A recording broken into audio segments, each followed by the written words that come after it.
जय सिया राम भक्तों। पीछे मैंने रामचरितमानस से अयोध्या कांड के दोहा नंबर 175 तक की व्याख्या की। आज मैं दोहा नंबर 178 तक की व्याख्या लेकर उपस्थित हुई हूँ। जय सिया राम। ओम श्री गणेशाय नमः। श्री सरस्वतये नमः। श्रीमते रामानुजाय नमः। लक्ष्मीनाथ समारंभां नाथयामुनमध्यमाम् अस्मदाचार्यपर्यन्तां वन्दे गुरु परम्परां। वन्दे गुरु परम्पराम्। रामायण तुलसी कृत कहूँ कथानुसार प्रेम सहित आसन गहूँ आवहु पवन कुमार। सियावर रामचंद्र जी की जय। पवन सुत हनुमान जी की जय। उमापति महादेव जी की जय। बोलो रे भाई सब संतन की जय। मंगल भवन अमंगल हारी द्रवहु सो दशरथ अजीर बिहारी। सिया राम में सब जग जानी करऊं प्रणाम जोर जुग पानी। कौशल्याधरि धीरज कही पूत पथ्य गुरु आय सुआई। सो आदरय करियहि तमानी तजिय विषाद काले गति जानी। बन रघुपति सुरपति नर नाऊ तुम यही भांति तात कदराऊ। परिजन प्रजा सचिव सब अम्बा तुम ही सुत सब कह अवलंबा।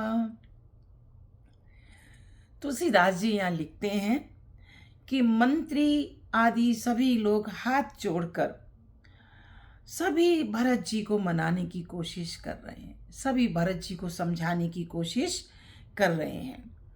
कौशल्या जी भी धीरज धरकर कह रही हैं कि हे पुत्र, गुरु की आज्ञा पथ्य रूप है।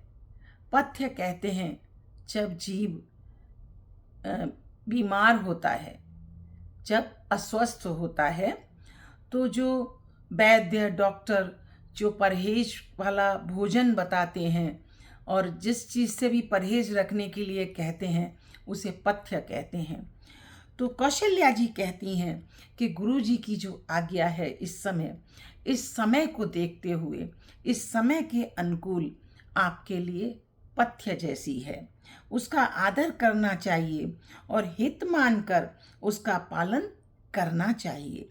काल की गति को जानकर विषाद का त्याग कर देना चाहिए। इस समय आप अपने विषाद को त्याग कर दीजिए।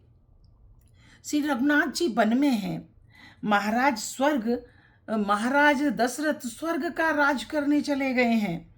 हे तात, और तुम इस प्रकार कातर हो रहे हो,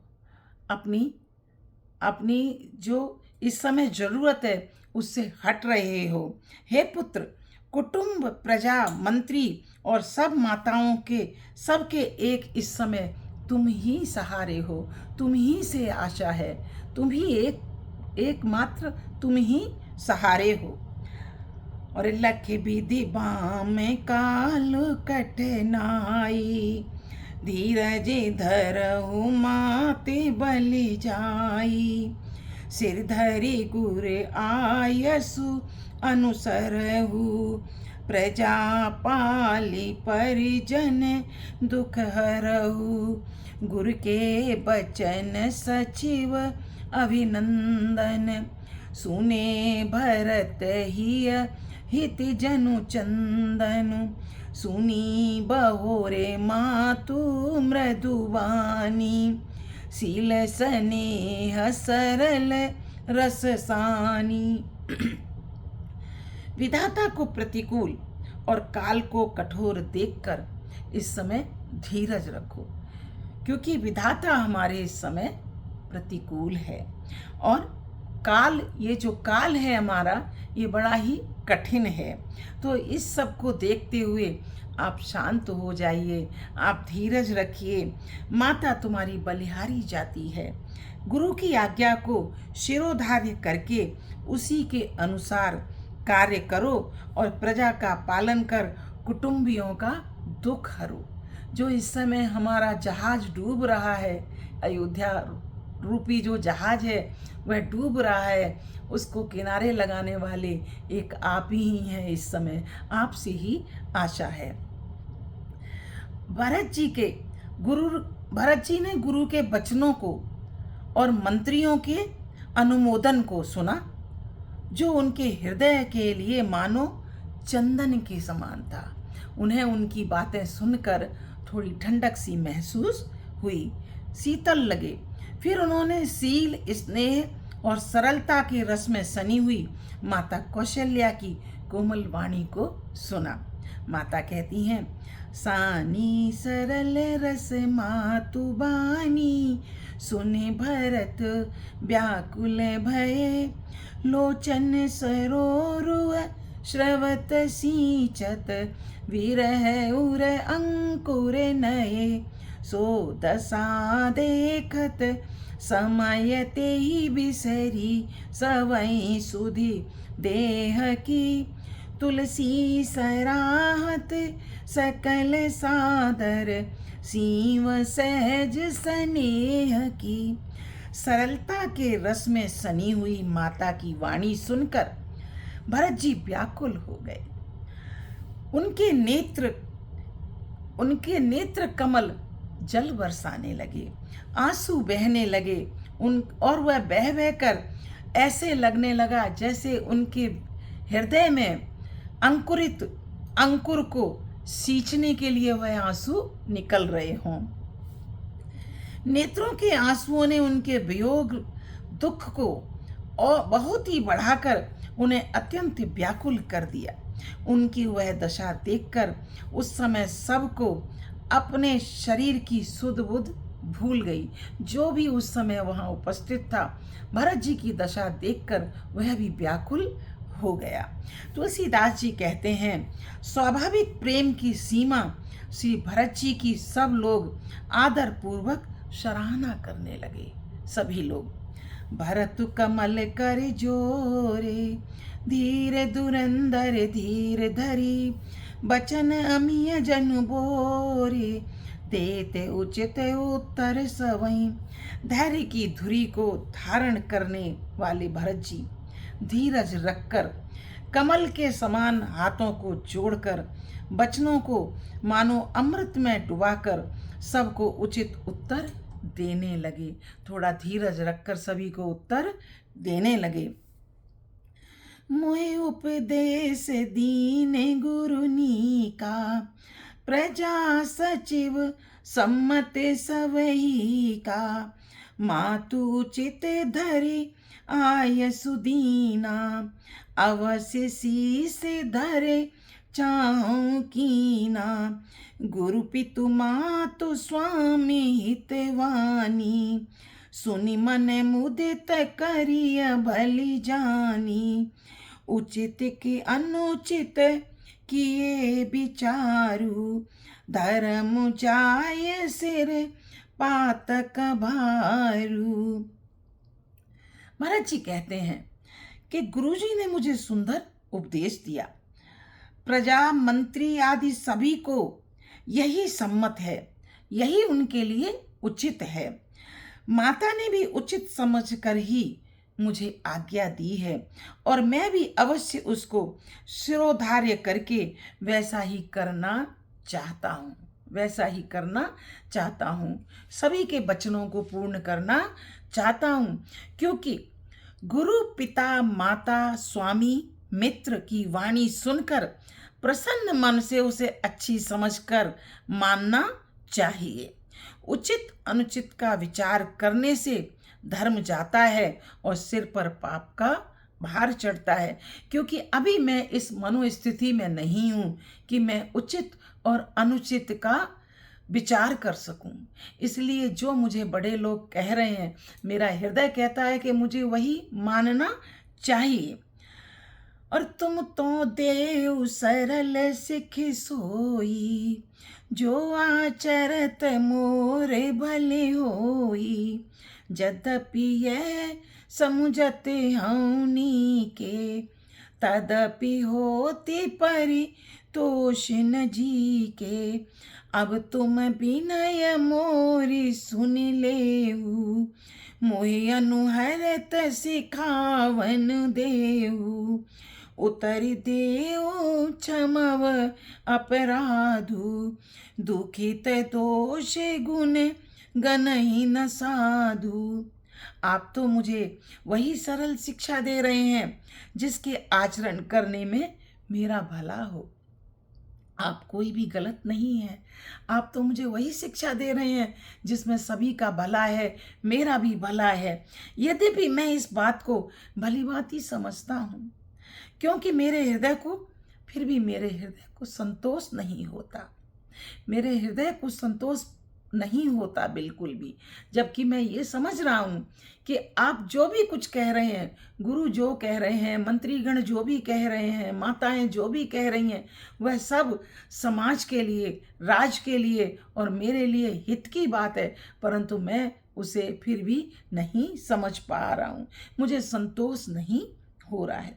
आप लोग मेरी विनती सुन लीजिए, मेरी योग्यता के अनुसार मुझे शिक्षा दीजिए।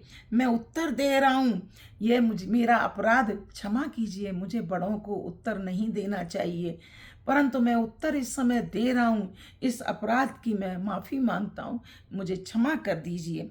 साधु पुरुष, जब कोई दुखित मनुष्य होता है तो जो सज्जन होते हैं, जो साधु होते हैं, उसके अवगुणों को उस समय नहीं देखते, उसके दोष और गुणों को उस समय नहीं देखते। पितुसुर पुर सिय राम बन, करन कहूँ मोहि राज। यही ते जानऊ मोर हित, कै आपन बड़ काज। पिताजी स्वर्ग में हैं और श्री सीताराम जी वन में हैं, और मुझे आप सभी राज करने के लिए कह रहे हैं। इसमें आप मेरा कल्याण समझते हैं? इसमें मेरा कल्याण नहीं है। मेरे हिसाब से, मेरी तरफ से कल्याण नहीं है, और ना कोई मैं इस स्थिति में हूँ कि आप सोचें कि मेरे द्वारा आपका कुछ भला हो जाए। वह भी शायद हो पाए कि ना हो पाए, क्योंकि मैं इस मनस्थिति में अभी नहीं हूँ। हित हमारे सिय पति सेवकाई, सोहर लीन मातु कुटिलाई। मैं अनुमान दीख मन माई, आन उपाय मोरे हित नाई। शोक समाज राजु के ही लेखे, लखन राम सिय बिनु पद देखे। बादि बसन बिनु भूषण भारू, बादि बिरति बिनु ब्रह्म विचारू।